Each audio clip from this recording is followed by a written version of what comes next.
En estos momentos en los que no solamente en México, sino en varios países del mundo se vive una crisis de autoridad, crisis de gobierno, corrupción en los gobiernos y entre los jefes de Estado, hoy es necesario voltear la mirada hacia el santo patrono de los gobernantes y los políticos. Me refiero al gran estadista inglés Santo Tomás Moro. Quédese hoy con nosotros, acompáñenos a conocer la fascinante historia de este hombre que se confrontó con su rey, Enrique VIII, el rey que rompió con la Iglesia de Roma, porque el Papa no le quiso declarar nulo su matrimonio con Catalina de Aragón. Santo Tomás Moro bien pudiera ser llamado también mártir del matrimonio. Quédese con nosotros hoy, Santo Tomás Moro, patrono de gobernantes y políticos.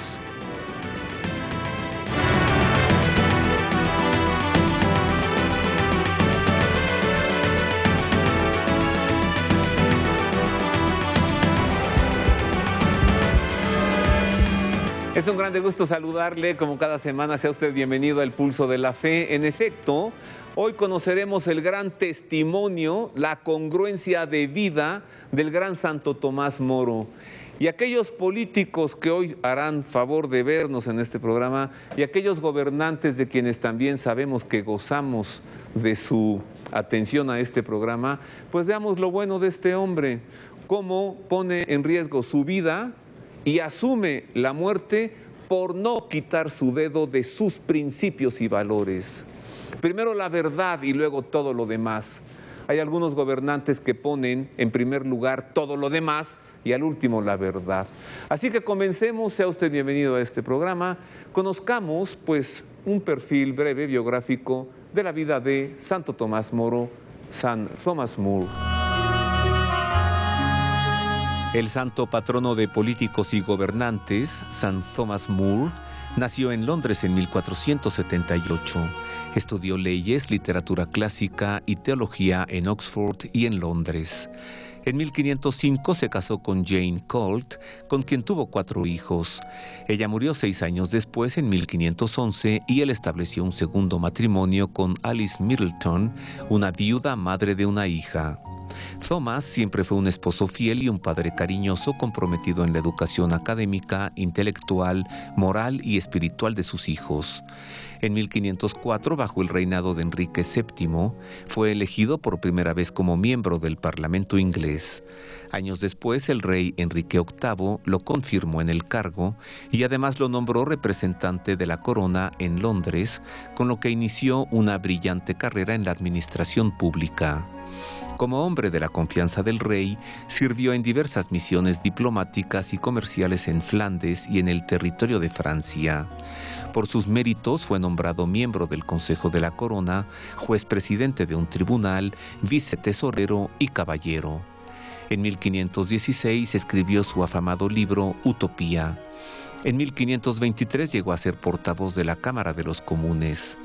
En 1529, en un momento de crisis política y económica del país, el rey lo nombró canciller del reino, convirtiéndose así en el primer laico en ocupar el cargo, al que en 1532 se vio obligado a renunciar debido a las pretensiones del rey de asumir el control de la Iglesia en Inglaterra. En consecuencia, Enrique VIII ordenó encarcelarlo en la Torre de Londres, donde fue sometido a presiones psicológicas para que prestara juramento de fidelidad al rey, pero él venció toda forma de presión, fiel a sus principios, creencias y valores. Durante el proceso jurídico en su contra, él pronunció una apasionada apología de las propias convicciones sobre la indisolubilidad del matrimonio, el respeto del patrimonio jurídico inspirado en los valores cristianos y la libertad de la Iglesia ante el Estado. Condenado por un tribunal, murió decapitado el 6 de julio de 1535, a pesar de la alta estima en que siempre lo tuvieron tanto la corona como el pueblo de Inglaterra. Fue beatificado en 1886, canonizado como mártir en 1935 y declarado patrono de políticos y gobernantes por Juan Pablo II el 31 de octubre del año 2000.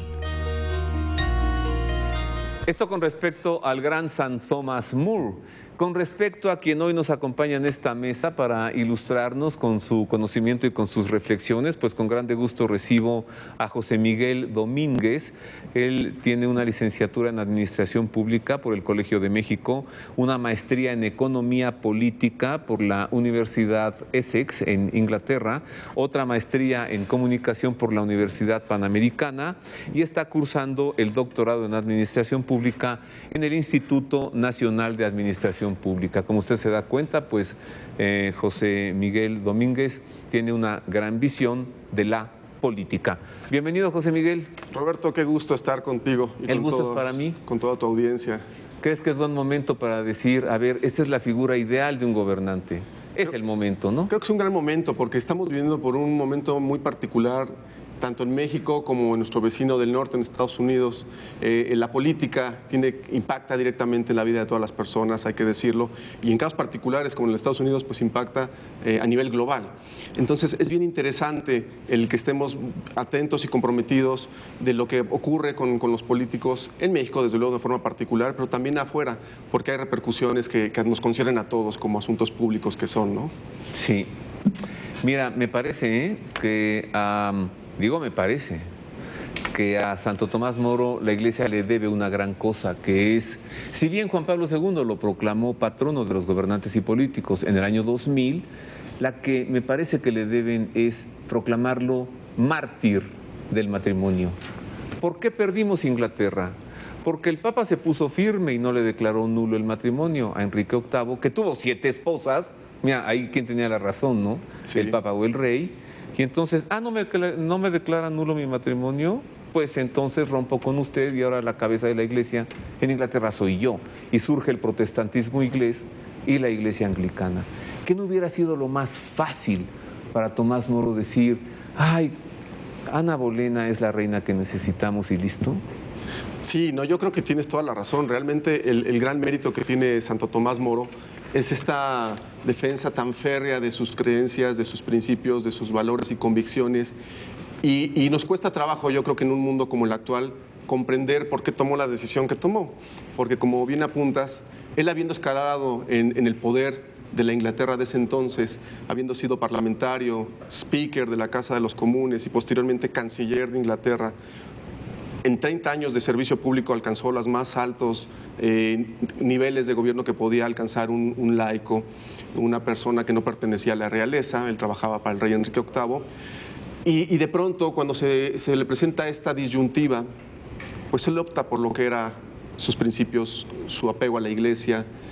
Y por eso te digo que realmente es un ejemplo de virtudes, porque actualmente, con el pragmatismo con el que nos vemos que se conducen muchas personas, pues un ejemplo, una conducta tan ejemplar como la de Santo Tomás Moro, pues no cuadra con el esquema de valores y cosas que vemos actualmente, ¿no? Entonces yo creo que esta es su gran valía. Y como bien dices tú, en esta decisión de orden público que toma al renunciar, pues hay este apoyo a la institución del matrimonio, porque precisamente él no quería avalar con su aprobación, con su juramento, una cuestión que estaba fuera de la ley. Es decir, no había una razón por la cual legítimamente el Papa pudiera declarar nulo ese matrimonio. ¿Qué defendió San Thomas More? La indisolubilidad del matrimonio. ¿Qué más defendió con su vida? Con su vida defendió, como bien dices tú, la indisolubilidad del matrimonio, pero defendió todo aquello con lo que siempre se condujo en la vida. Fue muy congruente con las cosas que él hizo y con las cosas con las que él se condujo. Y yo creo que es lo que le da un enorme valor histórico y lo hace un ejemplo de virtudes para católicos y no católicos, porque los políticos pueden ser de una profesión de fe, pueden profesar una fe u otra, o quizás ninguna, pero en cuanto a valores yo creo que es un ejemplo a seguir. Mira, un político se puede corromper por dinero o por promesas de ascenso o por esperanzas de crecimiento, pero en este político, Santo Tomás Moro, no lo corrompió ni siquiera la amenaza de perder la vida. ¡Ja! Sí, ¡Hombre! Sí, no, realmente a pesar de que estuvo preso durante cerca de 15 meses en la Torre de Londres, después de haber sido, como comenzábamos, el canciller, el hombre más cercano al rey, el hombre poderoso, pues terminó recluido en la Torre de Londres, sufriendo presiones psicológicas, escuchando las torturas que les proferían a otros presos, tratando de persuadirlo y disuadirlo ante el temor, e incluso pues recurrieron a una táctica también que no les funcionó, que fue utilizar a su hija Margarita para que ella, su hija que tanto lo quería, pues también tratara de persuadirlo de prestar juramento al rey Enrique VIII, y con eso pues de alguna forma avalar todo lo que él estaba haciendo. Entonces sí dio una muestra de enorme valor, pero ese valor que le dio su fe y su confianza en Dios. Valor y congruencia de vida, porque Santo Tomás Moro hizo lo que siempre pensó y dijo. Hoy hay políticos que dicen una cosa y hacen otra, la opuesta. Hay gobernantes que prometen una cosa y no la cumplen, y ojalá no fuera una cosa, son 100 o más. ¿De qué estamos hablando, José Miguel y un servidor? Revisemos el contexto histórico en el que vivió Santo Tomás Moro. Profundicemos en esto de lo que ya estamos hablando, ¿no? La prisión a Santo Tomás Moro, su sentencia, su ejecución. Mire. El rey de Inglaterra, Enrique VIII, que nació en 1491, aunque fue el segundo hijo del rey Enrique VII, a la muerte de Arthur, su hermano mayor, se convirtió en el heredero de la corona, y tras la muerte de su padre en 1509 lo sucedió en el trono a la edad de 17 años. Por razones políticas y económicas, Enrique VIII se casó con la viuda de su hermano, Catalina de Aragón, con quien intentó procrear un hijo varón sin que pudiera lograrse. En el año de 1522 se sumó a la corte de la reina Catalina una mujer de la nobleza inglesa, educada en Francia, de nombre Anne Boleyn. El rey se enamoró de ella y solicitó al Papa Clemente VII la declaratoria de nulidad de su matrimonio con Catalina de Aragón, bajo el argumento del parentesco previo que hubo entre el rey y la esposa de su hermano, a lo que el Papa se negó por no haber elementos disolutorios del sacramento. En consecuencia, Enrique VIII deshizo las relaciones con la Santa Sede, rompió la comunión con el obispo de Roma y nombró un nuevo arzobispo de Canterbury para que declarara nulo su matrimonio a fin de poder coronar como nueva reina a Anne Boleyn. Con esto, el rey incurrió en apostasía y en cisma, por lo que el Papa le expidió una bula de excomunión. Por su parte, el rey formalizó el rompimiento con la Iglesia Católica de Roma mediante el Acta de Supremacía de 1534, con la que se declaraba la independencia de la Iglesia anglicana y se erigía al rey de Inglaterra como su única cabeza. Concretado el cisma, Enrique VIII disolvió las órdenes religiosas e incautó sus bienes. Los católicos ingleses que permanecieron fieles a la sede apostólica de Roma fueron perseguidos como traidores a la corona inglesa, torturados y ejecutados en las plazas públicas de Londres. Entre todas estas víctimas del protestantismo inglés, murió St. Thomas More, ejecutado por órdenes del rey en 1535. Nos decías que su hija Margarita la usan para presionar a Tomás Moro, ¿no? La pasan primero para que vea todas las torturas espantosas a las que eran sometidos los católicos que no aceptaban este rompimiento del rey con la Iglesia de Roma, y después de ver todas esas torturas la meten a la celda de su padre, ¿no? Pues ella de rodillas le dice: papá, ya acepta a este loco, ¿no? Y ni así. Ni así él se prestó a este juego. Pero es bien interesante su vida porque contrasta notablemente con la vida del rey, no solamente porque él provenía de una nobleza y él de una familia acomodada ciertamente, pero realmente pues fue creciendo gracias a su inteligencia, a sus estudios en Oxford, en Londres, estudió Derecho, y además era un hombre comprometido e interesado en los temas culturales. Era amigo de Erasmo de Rotterdam, con quien tenía un intercambio epistolar interesante. Escribió varios libros, Santo Tomás Moro, entre ellos el más famoso, que es el de Utopía, de tal manera que incluso en sus vidas personales contrastan notablemente. ¿Por qué lo digo? Porque él y el rey. Él y el rey. Refiriéndonos al aspecto matrimonial, que yo creo que es una de las variables importantes en esta relación. Santo Tomás Moro, en su momento, cuando casa con Joan Colt, tienen 4 hijos ellos y posteriormente ella desafortunadamente muere. Pero es hasta que ella muere que él rehace su vida con otra persona, con Alice Middleton, que ya siendo viuda ya tiene una hija. Entonces él... ¿Viudos ambos? Viudos ambos, ya no tenían ningún tipo de impedimento y forma y acepta a esta viuda y a su hija en su familia y tiene en los registros se señala que, que fue un hombre muy amoroso con su familia, con sus hijos. Y cría a esta hija que no era suya. Que no era suya. Un San José, oye. Pues con esa enorme virtud también. Entonces digo que contrasta notablemente con Enrique VIII, porque él, bueno, en primer lugar, cuando se casa con Catalina de Aragón, ella era la viuda de su hermano Arturo. Cuando Enrique VII muere, el heredero natural, el primogénito, era Arturo, pero él también fallece de una enfermedad, de tal forma que Enrique VIII a los 17 años asume el trono y por un cálculo político, porque hay que decirlo, él decide casarse con Catalina de Aragón. O sea, el cálculo político es continuar con la relación que traemos con la corona española. Exactamente. Claro. Sí, que no se pierda ese vínculo. No se pierda ese vínculo. Ajá. Porque pues esto era un tema de relaciones entre países en una época pues ciertamente convulsa. Pero entonces se casa por un interés, es un matrimonio instrumental, si me permites la expresión, sí, más que afectivo. De tal forma que cuando Ana Bolena se suma a la corte de la reina y Enrique VIII la ve y se enamora de ella, queda prendido de ella, pues es cuando viene esta necesidad de desconocerla, ¿no? Ahora, también él necesitaba un hijo varón que le sucediera en el trono, ¿no? Exactamente. Y entonces ve en Ana Bolena la oportunidad, pero este hombre tuvo 7 esposas. Sí. José Miguel, puedes comprender un poco esto que nos dices, ¿no? Un matrimonio allí de conveniencia, pero 7 mujeres, no, bueno, también hay que ver que Enrique VIII no estaba muy consciente de los valores. Sí, no, realmente él lo que buscaba era, pues, desde luego satisfacer un interés personal muy marcado, que era poder tener un heredero. Y bueno, eso no le importó, empezó a tener muchas mujeres, los utilizó como objetos, y darle vuelo a la lujuria. Y contrasta con su canciller, que es todo lo contrario. Que es todo lo contrario. Vamos a hacer una pausa. Esto apenas comienza. Regresamos para analizar mucho más de Santo Tomás Moro. Vamos a ver con qué argumentos Juan Pablo II lo proclamó en el año 2000, patrono de gobernantes y políticos.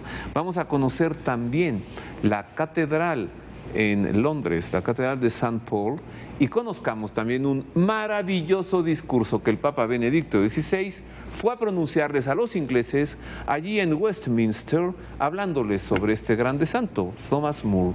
Esto y más al volver.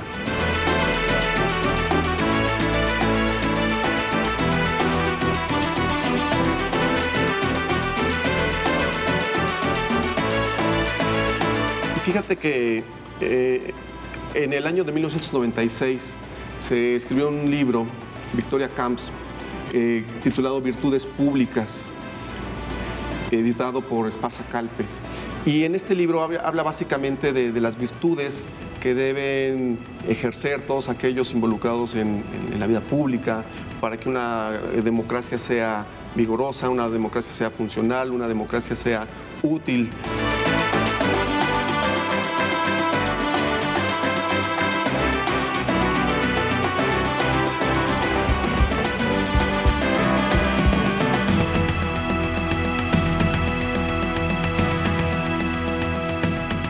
Ya estamos de regreso, queridos amigos, hoy en El Pulso de la Fe estamos revisando, conociendo, profundizando en la vida y en el gran testimonio de San Thomas More, Santo Tomás Moro en español, santo patrono de gobernantes y políticos. Y sigo platicando con afecto con José Miguel Domínguez. Él tiene casi el doctorado en administración pública, así que es experto en estos temas de política y además es un hombre de fe, así que también conoce los asuntos de la iglesia. A ver, se casa por sus pistolas con Ana Bolena. ¿Y luego qué pasa? Porque tuvo otras 5 esposas, el rey Enrique VIII. Sí. Bueno, pues ocurre que cuando Ana Bolena no puede darle el hijo varón que él tanto buscaba, pues hay que decirlo, realmente pierde interés en ella. Del momento en que él queda enamorada al momento en que él mismo propicia que muera decapitada también, como Santo Tomás Moro, que murió decapitado, también Ana Bolena muere decapitada por instrucciones del rey. Transcurrieron 4 años. ¿De qué la acusaron? Pues realmente Ana Bolena nunca fue aceptada por la gente, por la población, porque se le veía precisamente como una mujer pues intrusa en un matrimonio. Realmente no era... Una adúltera.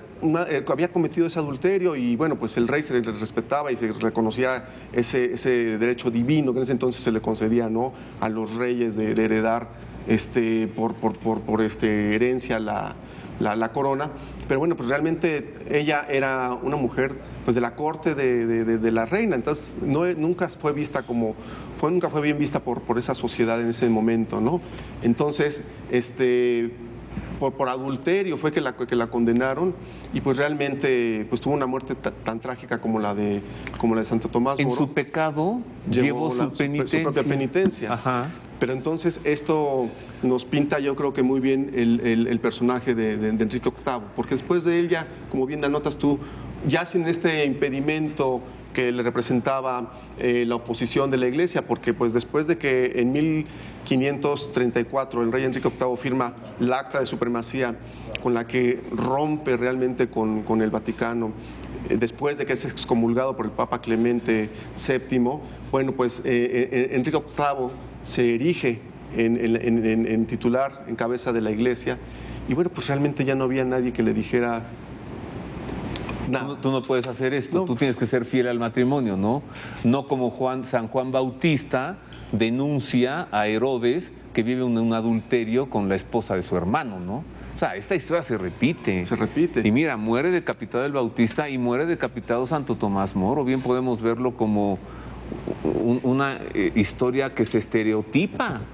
Sí. 2 mártires por defender el sacramento del matrimonio. Sí, el obispo Juan Fisher también muere decapitado, porque de las 2 figuras públicas más relevantes que mostraron oposición a la decisión de Enrique VIII, desde luego Tomás Moro y Juan Fisher, que en ese entonces era obispo. De hecho, él también sufrió la prisión en la Torre de Londres y él también murió decapitado unos cuantos días antes de Santo Tomás Moro. Juan Fisher murió decapitado el 22 de junio de 1535 y Santo Tomás Moro el 6 de julio del mismo año. Unas semanas después. Qué doloroso habrá sido para Santo Tomás Moro saber que había muerto decapitado el obispo de la Iglesia de Roma. Sí, y yo sin poderlo asegurar no tendría la menor duda de que esta muerte, la del obispo, haya sido para disuadir. Como una oportunidad todavía para que reconociera... Para que pudiera reconocer al rey, que lo que hacía el rey era muy bueno. Exactamente. Vamos a conocer enseguida algunos de los argumentos bajo los que el Papa Santo Juan Pablo II proclamó en el año 2000 como santo patrono de los gobernantes y de los políticos a Santo Tomás Moro. Mediante una carta de motu proprio es que él lo declara patrono de gobernantes y políticos. Alguna parte del texto de este documento, mira. En su carta apostólica en forma de motu proprio para la proclamación de Santo Tomás Moro como patrono de los gobernantes y de los políticos del 31 de octubre del año 2000, de nombre para perpetua memoria, el Papa Juan Pablo II expresa que son muchas las razones a favor de la proclamación de Santo Tomás Moro como patrono de los gobernantes y de los políticos. Entre estas, la necesidad que siente el mundo político y administrativo de modelos creíbles que muestren el camino de la verdad en un momento histórico en el que se multiplican arduos desafíos y graves responsabilidades. En efecto, fenómenos económicos muy innovadores están hoy modificando las estructuras sociales. Por otra parte, las conquistas científicas en el sector de las biotecnologías agudizan la exigencia de defender la vida humana en todas sus expresiones, mientras las promesas de una nueva sociedad, propuestas con buenos resultados a una opinión pública desorientada, exigen con urgencia opciones políticas claras en favor de la familia, de los jóvenes, de los ancianos y de los marginados. En este contexto es útil volver al ejemplo de Santo Tomás Moro, que se distinguió por la constante fidelidad a las autoridades y a las instituciones legítimas, precisamente porque en las mismas quería servir no al poder, sino al supremo ideal de la justicia. Su vida nos enseña que el gobierno es, antes que nada, ejercicio de virtudes. Convencido de este riguroso imperativo moral, el estadista inglés puso su actividad pública al servicio de la persona, especialmente si era débil o pobre. Gestionó las controversias sociales con exquisito sentido de equidad. Tuteló la familia y la defendió con gran empeño. Promovió la educación integral de la juventud. El profundo desprendimiento de honores y riquezas, la humildad serena y jovial, el equilibrado conocimiento de la naturaleza humana y de la vanidad del éxito, así como la seguridad de juicio basada en la fe, le dieron aquella confiada fortaleza interior que lo sostuvo en las adversidades y frente a la muerte. Su santidad, que brilló en el martirio, se forjó a través de toda una vida entera de trabajo y de entrega a Dios y al prójimo.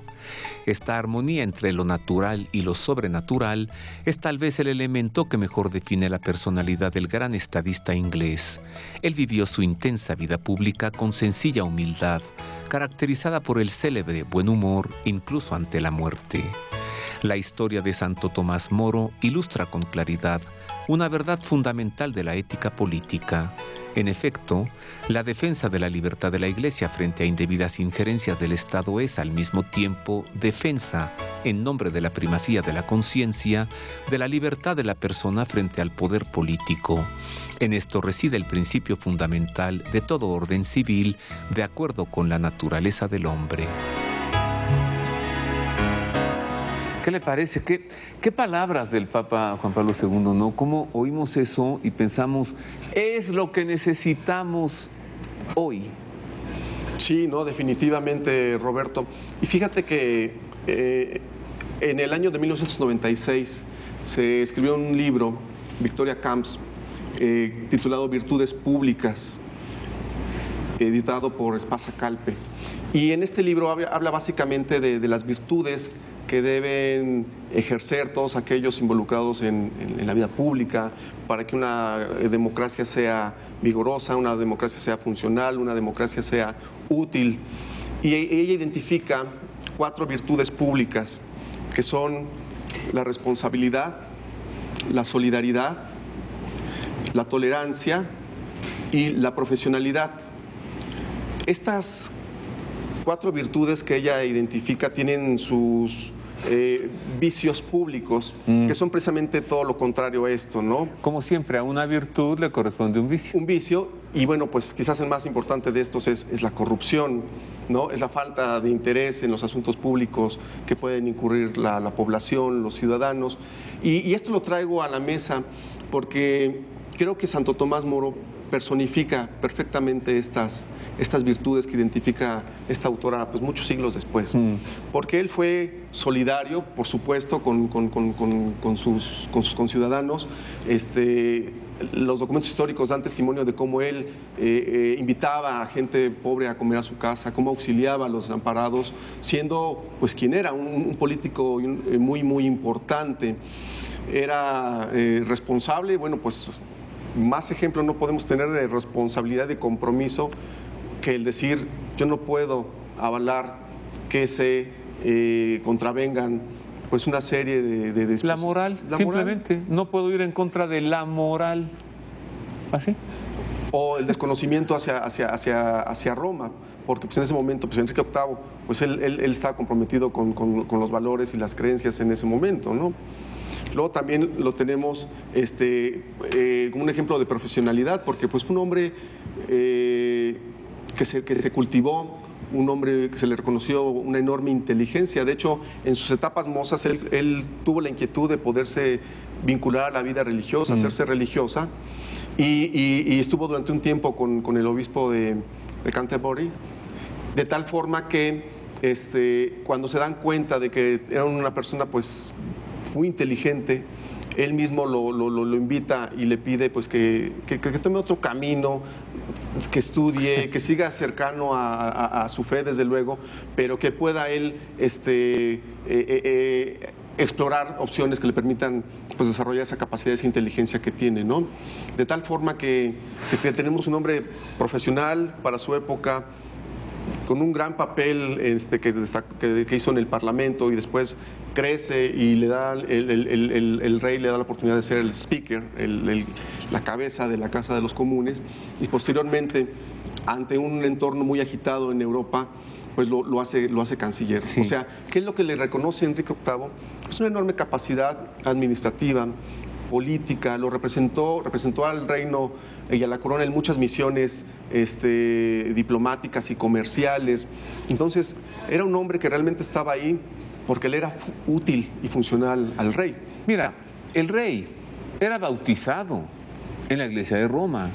El hecho de que el rey se haga un apóstata, un hereje y un cismático, eso no implica que su canciller lo sea. Por supuesto. Santo Tomás Moro se mantiene en sus principios y en su fe, no tengo yo por qué hacer lo que tú has hecho, ¿no? Y me parece también, salvo tu mejor opinión, José Miguel, que con su vida defiende algo que el emperador Constantino entregó al mundo, y es la libertad religiosa. El rey también atentó contra este derecho fundamental del ser humano, y St. Thomas More lo defiende con su vida. Hagamos una pausa, es breve. Regresamos para recordar las palabras del Papa Benedicto XVI, lo que le fue a decir a los ingleses allí en Westminster Abbey. Volvemos con este comentario.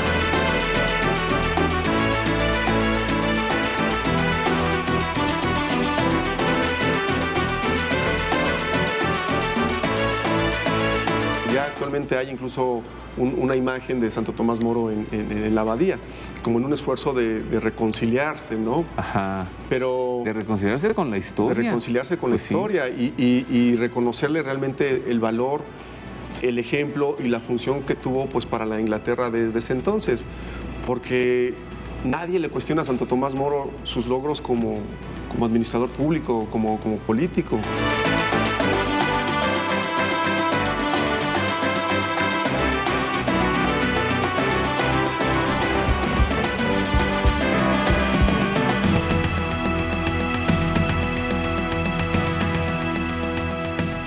Ya estamos de regreso, queridos amigos. Mil gracias por sus amables comunicados a través de Twitter.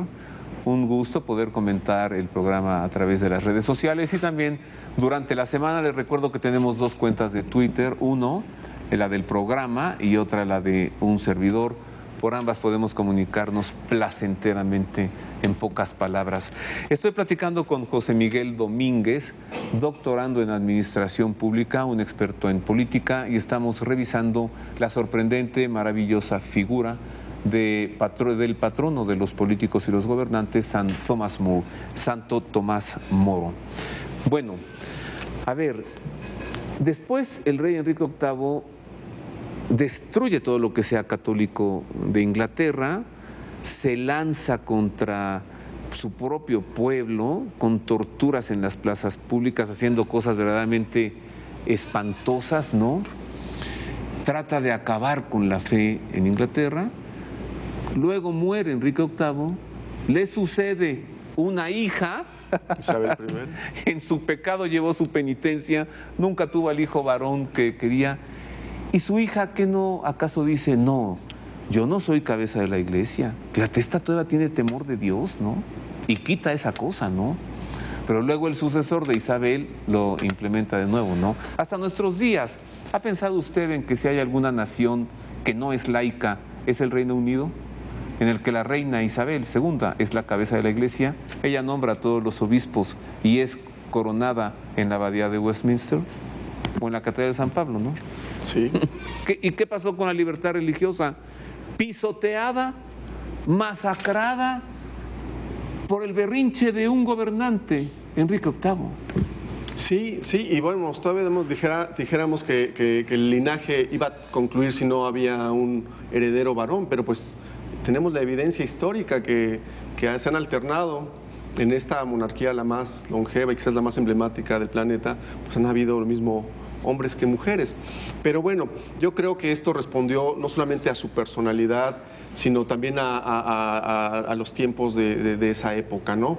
En donde realmente el rey es el que tenía la última palabra y pues de alguna forma la figura del Papa pues se anteponía a esa misma figura. Era este límite entre lo terrenal y lo religioso, lo celestial, por así decirlo. Ajá. De tal manera que Tomás Moro nos demuestra cómo él supo entender esto y llevar a la práctica perfectamente esto de al César lo que es del César y a Dios lo que es de Dios. Básicamente eso es lo que nos da el testimonio que nos da él con su ejemplo. La libertad religiosa. La libertad religiosa.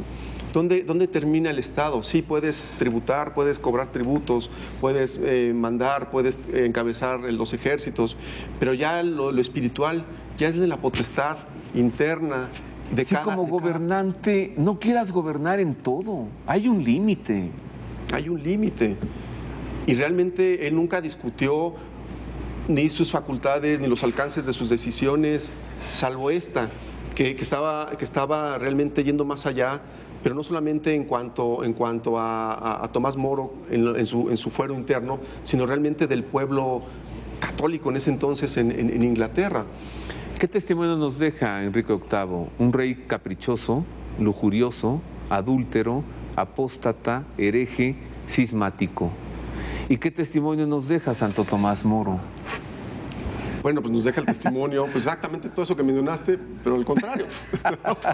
Realmente un hombre recto, fiel a su matrimonio, un hombre recto, un hombre comprometido con sus funciones públicas, a sus creencias. Fiel a sus creencias, desde luego, pero también un hombre que nos demostró que le tuvo más temor a Dios que al rey. Sí, ¿no?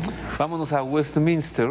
Gracias a la televisión, un viajecito en el pasado. Durante el viaje apostólico a Inglaterra, el Papa Benedicto XVI, en aquel entonces, pronunció un discurso en la abadía de Westminster. Disfrute, entre otras cosas, la elocuencia del Papa Benedicto XVI, la manera de expresarse, ¿no? Su teología, pues es un gran tesoro, pero además tenga especial atención a las palabras que usó el Papa entonces, Benedicto XVI, para referirse a este grande santo, Tomás Moro. As I address you, I am conscious of the privilege afforded me to speak to the British people and their representatives in Westminster Hall, a building of unique significance in the civil and political history of the people of these islands. Allow me also to express my esteem for the Parliament which has existed on this site for centuries and which has had such a profound influence on the development of participative government among the nations, especially in the Commonwealth and the English-speaking world at large. Your common law tradition serves as a basis of legal systems in many parts of the world, and your particular vision of respective rights and duties of the state and the individual, and of the separation of powers, remains an inspiration to many across the globe. As I speak to you in this historic setting, I think of the countless men and women down the centuries who have played their part in the momentous events that have taken place within these walls and have shaped the lives of many generations of Britons and others besides. In particular, I recall the figure of St. Thomas More, the great English scholar and statesman who is admired by believers and non-believers alike for the integrity with which he followed his conscience, even at the cost of displeasing the sovereign whose good servant he was, because he chose to serve God first. The dilemma which faced More in those difficult times, the perennial question of the relationship between what is owed to Caesar and what is owed to God, allows me the opportunity to reflect with you briefly on the proper place of religious belief within the political process. This country's parliamentary tradition owes much to the natural instinct for moderation, to the desire to achieve a genuine balance between the legitimate claims of government and the rights of those subject to it. Qué manera de hablar del Papa Benedicto XVI, ¿no? Que casi les voy a decir, miren, les voy a hablar de alguien a quien ustedes hicieron mártir. Sí, sí, no. Y se los pone como modelo. Sí, ¿no? Y después de muchos siglos, pues ya actualmente hay incluso una imagen de Santo Tomás Moro en la abadía, como en un esfuerzo de reconciliarse, ¿no? Ajá. Pero de reconciliarse con la historia. De reconciliarse con pues la historia y reconocerle realmente el valor, el ejemplo y la función que tuvo pues para la Inglaterra desde ese entonces, porque nadie le cuestiona a Santo Tomás Moro sus logros como administrador público, como político. Realmente escaló no porque fuera amigo del rey, sino porque era útil para las necesidades públicas de ese entonces. Y tenemos testimonio a través de este libro de Utopía, de que era un hombre, pues, de alguna forma, pues, visionario, porque él plantea en este libro, pues, una sociedad utópica, precisamente, algo que no existe, como lo dice la raíz griega del libro, ¿no? Pero que es un referente político y ofrece planteamientos filosóficos interesantes para una época en donde la decisión correspondía a un hombre. Entonces, de pronto llegar y pensar en una sociedad mucho más igualitaria, una sociedad en donde pudiera haber una participación colectiva, nos habla muy bien de lo que él tenía en su mente, de lo que él discutía y de las cosas que a él le preocupaban. Pero realmente nunca permitió que estas ideas influyeran en su función. Nadie puede decir que es más, no lo corrieron, él no lo despidió el rey, no lo destituyó el rey, él renunció. ¿Te imaginas, José Miguel, si Enrique VIII lo que quería era tener el favor, la aprobación de su canciller, un hombre tan respetado y querido por el pueblo, Tomás Moro? Lo opuesto habría sido ideal para él, ¿no? Presentarlo como un corrupto. Este hombre se opone al rey, pero no solamente es por mi matrimonio, sino también porque él ha pasado por un enriquecimiento ilícito, palabra de moda, enriquecimiento ilícito.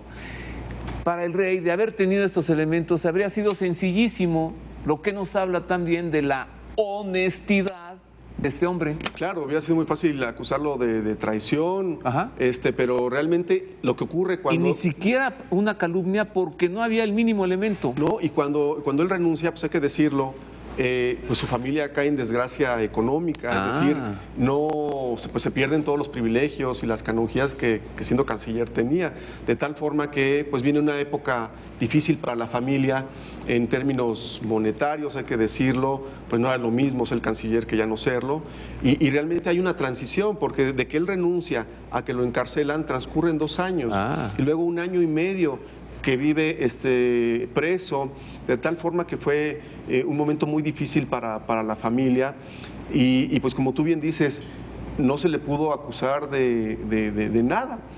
Realmente él, su gran pecado, por así decirlo, pues fue no haberse prestado y avalado la decisión del rey. Y no tuvieron que desaforarlo. No había desafuero, no. Él renunció. Él solito dijo, yo me voy a mi casa. Yo no voy con esto.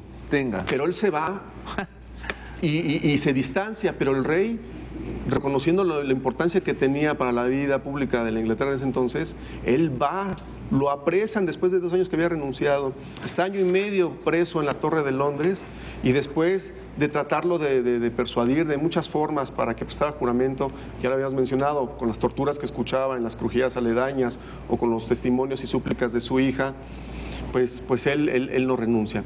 Pero también hay que decirlo, él tuvo la oportunidad durante este enclaustramiento de seguir... ¿Encarcelamiento? Este encarcelamiento, tuvo la oportunidad de seguir escribiendo y reflexionando, pero ya no tanto en asuntos públicos, sino más bien en temas religiosos, ¿no? Él mismo se asumía como un pecador y decía que seguramente él estaba padeciendo esto por sus pecados y que él confiaba en que ese sufrimiento le permitiera nuevamente encontrar la gracia de Dios. E incluso si él tenía que pasar por el purgatorio, pues posteriormente poder encontrar esa gracia para poder llegar al cielo. ¿Sabes? La noche oscura del alma. Ahí está, como en todos los grandes santos. En todos los grandes, exacto. Oye, muchos de estos grabados de la época que presentan estas torturas espantosas en las plazas públicas, ¿no? Donde los abrían así y sacaban los intestinos y las vísceras, vivos ellos, ¿no? Y los desollaban y les arrancaban la piel.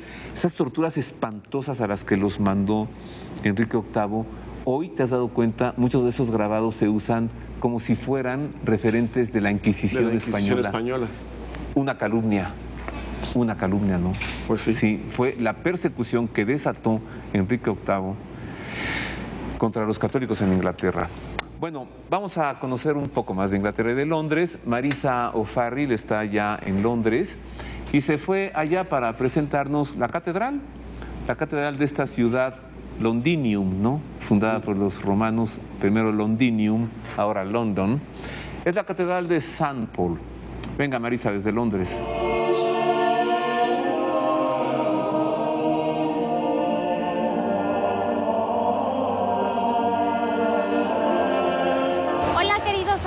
Nos encontramos en Londres, Inglaterra, ante la tercera iglesia más grande del mundo después de la Basílica de San Pedro en el Vaticano. Se trata de la Catedral de San Paul en Inglaterra. Ya desde aquí podemos admirar su impresionante cúpula, también la más grande del mundo después de la de San Pedro en Roma. Vamos juntos a conocerla en detalle, a ver si lo logramos porque es enorme. Situada en Ludgate Hill, el punto más alto de Londres, la Catedral de San Pablo es la catedral anglicana y sede de la diócesis y del obispo de Londres, perteneciente a la autodenominada Iglesia de Inglaterra.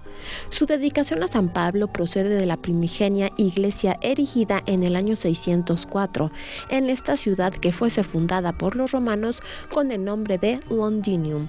Tras el incendio de Londres de 1666, fue necesario reconstruir la antigua catedral, tarea que le fue confiada en 1669 al arquitecto Christopher Wren, autor de más de 50 iglesias.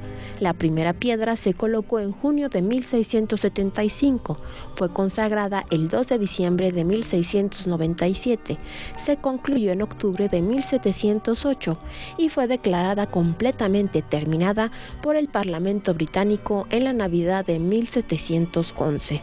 Su estilo es de un barroco moderado que surge de las catedrales inglesas medievales y del estilo barroco de Roma del siglo XVII. Su fachada se enfatiza a sí misma por sobre todo el edificio, a excepción de la gran cúpula inspirada en la cúpula de la Basílica de San Pedro del Vaticano, proyectada por Miguel Ángel Buonarroti. De 111 metros de altura, la cúpula de San Pablo en Londres forma un perístilo que rodea el tambori que sirve como contrafuerte para la cúpula interior. El segundo piso de la cúpula está rodeado por un balcón balaustrado. La planta del ático está ornamentada por pilares alternados y ventanas rectangulares debajo de la cornisa. La fachada consiste en un pórtico clásico de 2 plantas integrado por pares de columnas corintias que armonizan con pilastras emparejadas que se repiten en el perímetro de la iglesia. El pórtico se remata con un frontón triangular enmarcado por 2 torres que se elevan hasta 63 metros. Los espacios entre la parte superior del pórtico y las torres están definidos por una sección angosta de muro con una ventana de arco rematado. Al interior, la catedral es de una nave y un coro, cada uno compuesto de 3 bahías. El ingreso a través del nártex está flanqueado por la capilla de San Dunstan y por la capilla de la Orden de San Miguel y San Jorge. La nave, de 27 metros de altura, está separada de los pasillos por una arcada de columnas unidos a pilastras corintias. Las bahías y los compartimentos de las bóvedas son rectangulares con cúpulas de platillo rodeadas por ventanas y lunetas. La cúpula y el ábside del coro se unen por arcos con bóvedas. El coro mantiene balcones para el clero, el coro y el órgano, espacios de madera que incluyen la sede del obispo y el púlpito. El ábside está decorado bellamente con mosaicos en concordancia con las bóvedas. La Catedral de St. Paul en Londres tiene una longitud de 175 metros por 37 de ancho. La Catedral de San Pablo en la ciudad de Londres. Muchas gracias, Marisa. José Miguel, vayamos concluyendo. A ver, ¿qué pudieran tomar nuestros gobernantes y políticos, nuestros de todo el mundo, ¿no?, de la figura de este grande santo? Y para nuestro amable público también, ¿qué virtudes podemos encontrar en Santo Tomás para exigírselas a nuestros gobernantes de ahora? Y a los que quieren gobernar, porque hay dos clases, ¿no? Exacto. Los que ya llegaron y los que quieren llegar, y para llegar son capaces de venderle su alma al demonio. Sí, sí, sí. Y bueno, yo creo que es triste ver en la actualidad que cuando renovamos la esperanza en las nuevas generaciones políticas, pues vemos que incurren en las mismas conductas y realmente puede percibirse una desconfianza, una desesperanza en la población de hacia dónde vamos a dirigirnos, ¿no? Es decir, este desinterés por el que hay por los asuntos públicos y de gobierno es de preocuparse, pero pues también entendemos las razones, pero también esperamos que la gente pueda involucrarse más para exigir más. Ya tenemos ejemplos muy claros ahí de participación ciudadana que han dado resultado grandes leyes, iniciativas como el Sistema Nacional Anticorrupción, por ejemplo. Entonces, hay que hacer algo, hay que motivar a la gente que se mueva y bueno, pues siempre es importante tener referentes y yo creo que Santo Tomás, su vida y su obra es un referente tanto para el que quiere hacer política y gobernar como para el que está dispuesto a concederle su voto y con esto su confianza al gobernante. La responsabilidad es fundamental, la solidaridad que debe haber, este sentido de tener gobernantes profesionales y capacitados, son enormes necesidades que tenemos de encontrar estas figuras que lideren a la sociedad, que puedan liderarla y que puedan conducirnos por mejores destinos. Y yo creo, insisto, para los gobernantes católicos o no católicos, valdría mucho la pena que conocieran a más a profundidad la vida de Santo Tomás como ese ejemplo, porque siempre es importante tener referentes, ya que si actualmente no nos encontramos en personas de carne y hueso contemporáneas, pues siempre ayuda a echarle un vistazo a la historia. José Miguel, muchas gracias. Fíjate que terminamos mejor de como empezamos. Grandes conclusiones, grandes reflexiones. Gracias, José Miguel. Con mucho gusto, Roberto. Ha sido un placer. Un gusto mío. Platicar contigo y revisar de tan cercana manera la figura de San Thomas More. Mil gracias a usted por el favor de su atención. Es un privilegio poder servirle a través de la televisión. Dios le guarde. Le recuerdo que el Pulso de la Fe se transmite los domingos a las 4:30 de la tarde y se repite los viernes a las 3:30 de la tarde. Un saludo para todo nuestro amable público, un abrazo grande para todos los que nos ven, incluso en el final del país, en Tijuana, a través del canal 27.2 de alta definición. Feliz semana, Dios le guarde. Gracias.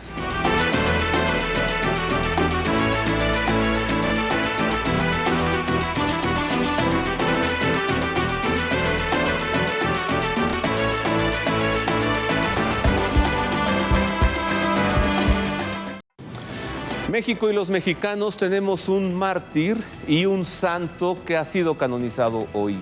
Me refiero a San José Sánchez del Río, un niño que a los 14 años de edad dio razón de nuestra fe frente a sus verdugos.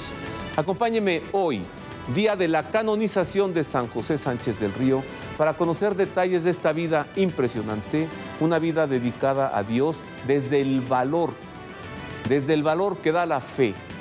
Conozcamos hoy al niño mártir de México, San José Sánchez del Río.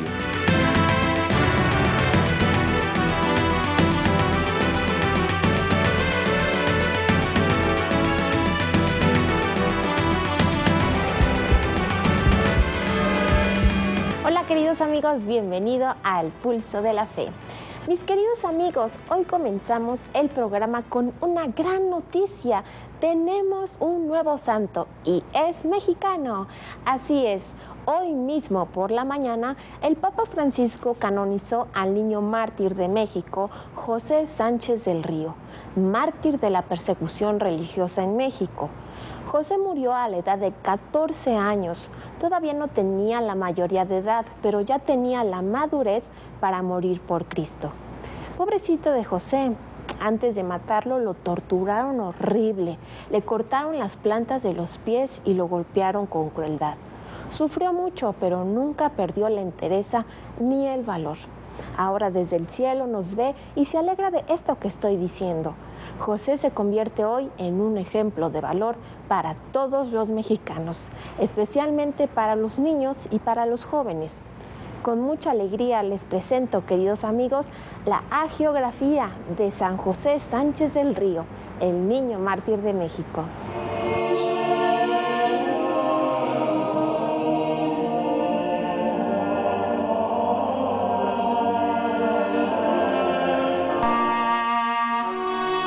José Sánchez del Río, el niño mártir de México, murió a los 14 años proclamando su fe y luego de trazar en tierra el signo de la cruz con su propia sangre. Momentos antes, los federales lo torturaron con crueldad. José nació el 28 de marzo de 1913 en Zaguayo, Michoacán, donde recibió el bautismo el 3 de abril y la confirmación en octubre de 1917. Fue el tercero de los 4 hijos de Macario Sánchez, propietario del rancho ganadero El Moral y de María del Río. Nació y creció en la casa número 136 de la calle Tepeyac. José era de pelo negro, piel blanca, fuerte, sano, buen estudiante y amable con todos. Lo que llama la atención de su vida es la conciencia que tenía de su pertenencia a Cristo y a su iglesia.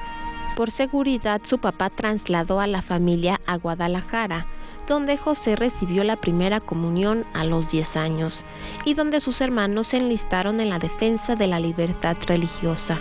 José, que era muy joven, fue admitido años después como ayudante.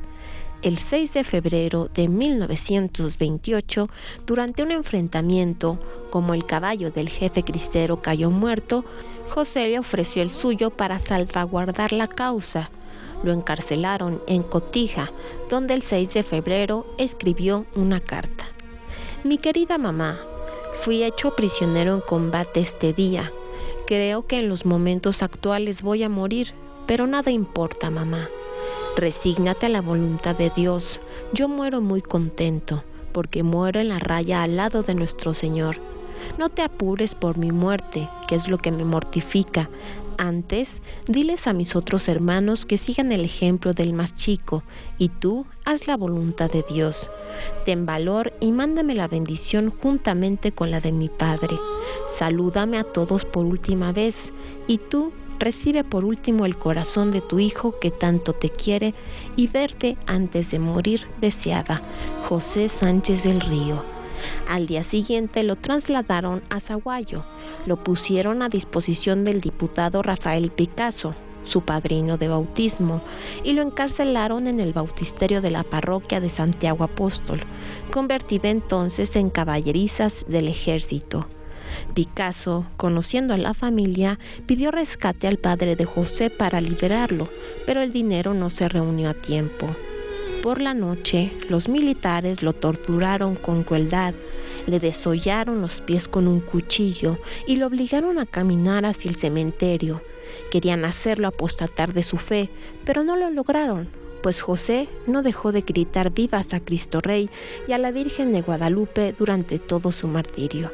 En el panteón lo hicieron cavar su tumba, lo apuñalaron y en la fosa le pegaron un balazo en la cabeza. Allí quedó muerto este valiente David, luego de enfrentarse a Goliat. Era el 10 de febrero de 1928. En 1954, su madre exhumó sus restos para trasladarlos a la cripta de la parroquia del Sagrado Corazón en Zaguayo. El 1 de mayo de 1996 se abrió su proceso de beatificación. El 22 de junio de 2004 se publicó el reconocimiento de su martirio. El 20 de noviembre de 2005, fiesta de Cristo Rey, fue beatificado en Guadalajara, Jalisco. El 21 de enero de 2016, el Papa Francisco firmó el decreto para que fuese canonizado en la Basílica de San Pedro del Vaticano el 16 de octubre del mismo año. Esta es la biografía, la hagiografía de nuestro nuevo santo, José Sánchez del Río. Ahora, profundicemos en la figura de este pequeño David que se enfrentó al Goliat de su tiempo, al dictador, al persecutor de la fe, al persecutor de cristianos en México, y para ello tengo el grande gusto de recibir a Antonio Peláez. Él es cineasta, él produjo la película 1531, la historia aún no termina. Está en la nueva película sobre San José Sánchez del Río. Ajá. Y además, Antonio Peláez escribió este libro. Este libro que se llama Mirando al cielo, aún en tiempos de guerra existe el amor. Y este libro trata precisamente sobre San José Sánchez del Río. Bienvenido, Toño. Gracias, Roberto. Muchas gracias.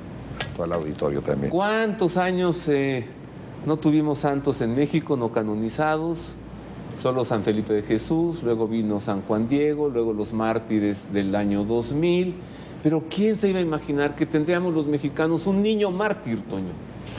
Sí, realmente es una noticia maravillosa, creo que no únicamente para el pueblo de México, para todo el mundo, para toda la iglesia, el tener un niño y con estas características tan peculiares y tan especiales que deben de impactar en toda la sociedad y principalmente a los niños y a los jóvenes de nuestro país cuando tengan un héroe verdadero, no un héroe de ficción, de televisión, un verdadero héroe, ¿no? Que hoy se ha hecho santo. Oye, tu película 1531 es un documento, perfectamente documentada. Gracias. La descripción de la iconografía del sagrado original, estupendamente desarrollada. ¿Y ahora qué? ¿Cuándo sale la película de San José Sánchez del Río? Pues esperemos, tenemos toda la esperanza y la ilusión que muy pronto pueda estar ya en las salas de cine. ¿Ah, sí? ¿Pronto ya? Pues estamos en lo que se llama desarrollo del proyecto, ¿no? Que es la parte más difícil. Ya está hecha toda una investigación, toda una serie de elementos para poderla presentar. Pero es coordinar todos los elementos económicos, logísticos y pues si Dios quiere, muy pronto yo creo que va a estar a la disposición de todos ustedes, ¿no? Por primera vez vimos a nuestro niño mártir en el cine en la película Cristiada. Hay una pequeña parte donde está algo de la historia de él, ¿no? Sí. No con mucha historicidad. Exacto. Tu película está dedicada completamente. ¿Es una geografía en el cine de este niño? Sí, porque yo creo que detrás de un santo hay una historia. Y detrás de una vida hay un antecedente, ¿no? Desgraciadamente el cine tiene muy poco espacio para presentar un personaje con tanta historia, con tantos elementos que han de haber impactado en su vida para ser santo, ¿no? Entonces se tiene uno que meter a los antecedentes y mi conclusión es que para que un niño pueda ser santo es que una familia antes del niño tuvo que haber sido santa también, ¿no? Y un niño de esa edad tuvo que haber sido un niño de oración, un niño de sacramentos, un niño con un ideal que lo manifiesta de muchas formas. De hecho, hay una frase muy conocida de él, cuando sus papás tratan de impedir que se vaya a luchar a las montañas por Jesucristo, él les dice, no me impidan algo que ustedes me han enseñado toda la vida, defender el reino de Dios. Y además nunca había sido tan fácil ganarse el cielo como ahora, ¿no? Tomo el libro de Toño, Antonio Peláez. Gracias por la dedicatoria, Toño. Un gusto, Roberto. A los amigos Dios nos los da. Y en las primeras páginas, antes de una presentación del cardenal Juan Sandoval Iñiguez, arzobispo emérito ahora de Guadalajara, antes está la frase: nunca como ahora había sido tan fácil ganarse el cielo. José Sánchez del Río. Esta frase ya es inmortal. Inmortal. ¿Verdad? Así es, sí, es una frase que nos debe hacer reflexionar a todos y pensar un poquito más en el cielo, que es una promesa y es un destino definitivo para todos. No hay escapatoria. Después de la muerte vamos a ir a algún lugar, ¿no? Entonces es algo que este niño tenía claro y no únicamente claro, era un sueño, una ilusión y le creyó a las palabras de Jesucristo, ¿no? Que muchos de nosotros aún no las creemos con esa intensidad de incluso dar la vida para seguir ese camino. Este niño nació en Zaguayo, pero como ya vimos en la nota que nos presentó Marisa, salió de Guadalajara porque el papá por seguridad llevó a la familia allá. Él vivía en Guadalajara y de ahí salió para buscar a sus hermanos entre los cristeros y de ahí salió para el martirio. La arquidiócesis de Guadalajara traía entre el año 2003-2004 un grupo muy interesante de varios mártires encabezado, ¿te acuerdas, Toño?, por el maestro Anacleto González Flores. Y entonces este niño, José Sánchez del Río, el arzobispo de Guadalajara, el cardenal Juan Sandoval, lo incluyó en el grupo porque había vivido en Guadalajara, por eso. Y entonces fue beatificado en 2005. En el Estadio Jalisco de Guadalajara. El 20 de noviembre, sí. 20 de noviembre. Día de Cristo Rey. Día de Cristo Rey. Busqué al cardenal Juan Sandoval Íñiguez, platiqué con él para que nos diera detalles de la beatificación del proceso, pero primero le pregunté sobre el martirio. ¿Qué cosa es ser mártir? ¿En qué consiste el martirio? Y él me dijo lo siguiente. Para que se le pueda decir a alguien mártir se necesita que haya sido maltratado por odio a la fe o a la moral natural que también defiende la Iglesia. Hay mártires que por ser cristianos han sido maltratados en odio a la fe, por ejemplo, los mártires del Imperio Romano. Otros porque no rendían el culto más que a Dios, sino al emperador. Esa era la razón fundamental. Entonces, en odio a la fe cristiana, que según el pensar de esos paganos traicionaba al imperio, los mandaban a la muerte. De manera que ese es el motivo. Tiene que ser por odio a la fe o por odio a la moral. Pero para que sean mártires se requiere otra condición, que mueran pacíficamente, o sea, sin devolver golpe por golpe. Como Cristo nuestro Señor, que fue a la muerte como cordero, manso cordero, sin abrir la boca. Esas son las condiciones para que alguien sea considerado mártir. En la época de un martirio aquí de la cristiada, pues tuvimos dos clases de héroes. Los héroes mártires, que son los que la Iglesia pone en los altares como ejemplo, y los héroes cristeros, los que toman el fusil, que no son mártires en el sentido cristiano exacto, porque usaron la violencia, pero son héroes. Son héroes de la libertad religiosa, de defender ese derecho fundamental que tiene todo hombre de creer y practicar su fe.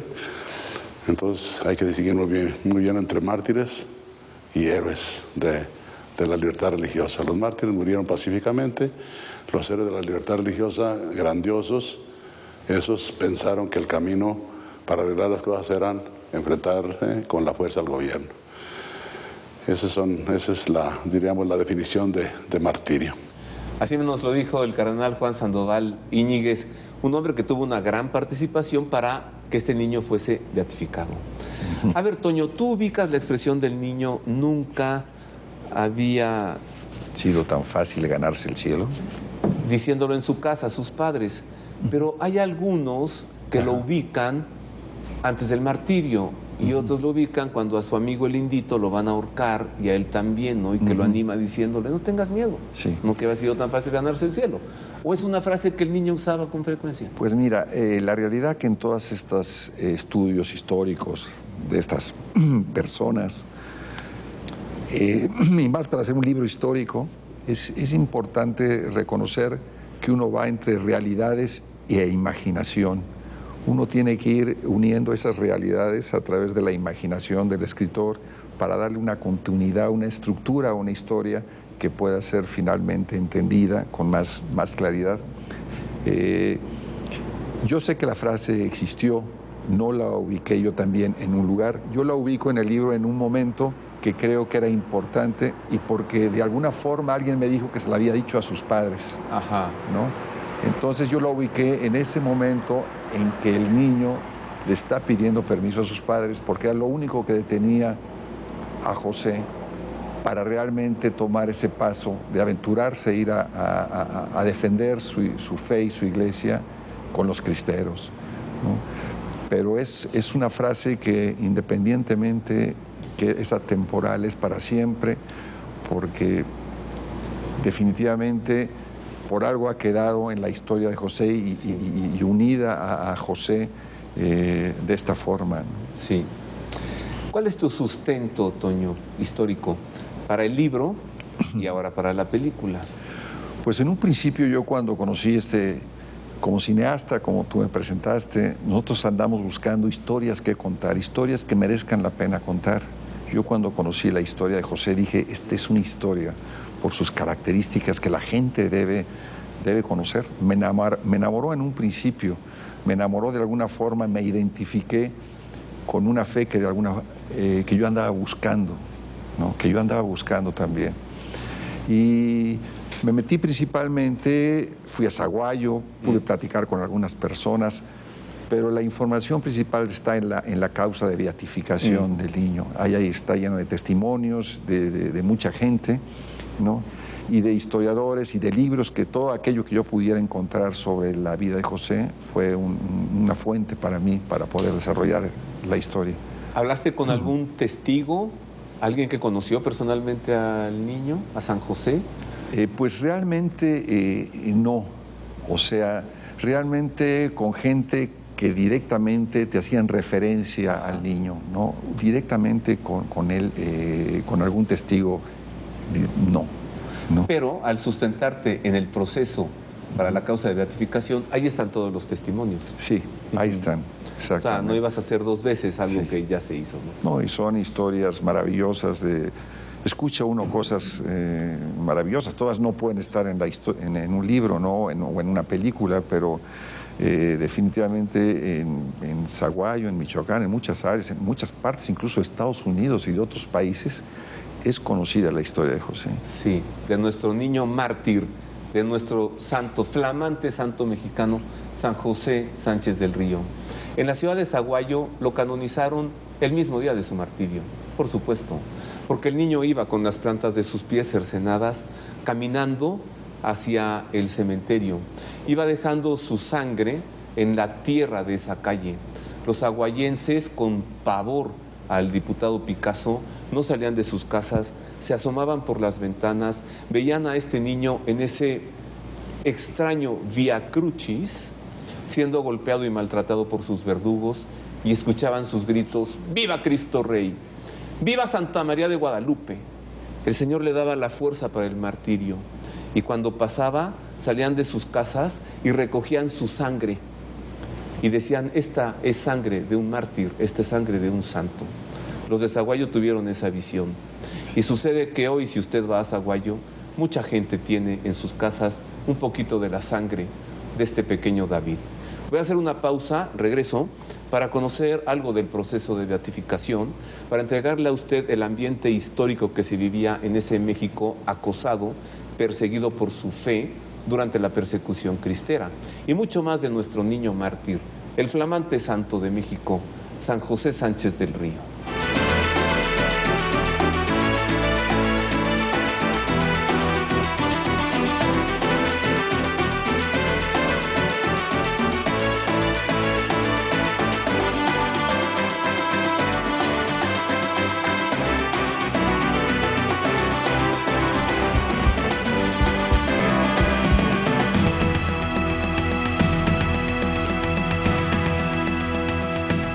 Ya estamos de regreso, queridos amigos, hoy tan contentos en este domingo excepcional, 16 de octubre, el Papa Francisco ha canonizado hoy al niño mártir de México, San José Sánchez del Río.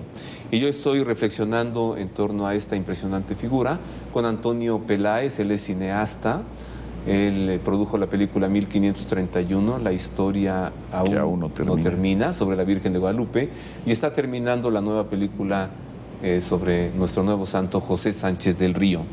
Pero ¿qué es lo que pasó? ¿Cuál era la situación que se vivía en México? A todo mártir le corresponde un verdugo. En muchas ocasiones hay una persecución de por medio. México estaba siendo perseguido en la fe. Algunos historiadores le llaman el conflicto cristero. Conozcamos ese entorno en aquellos años del México Rojo.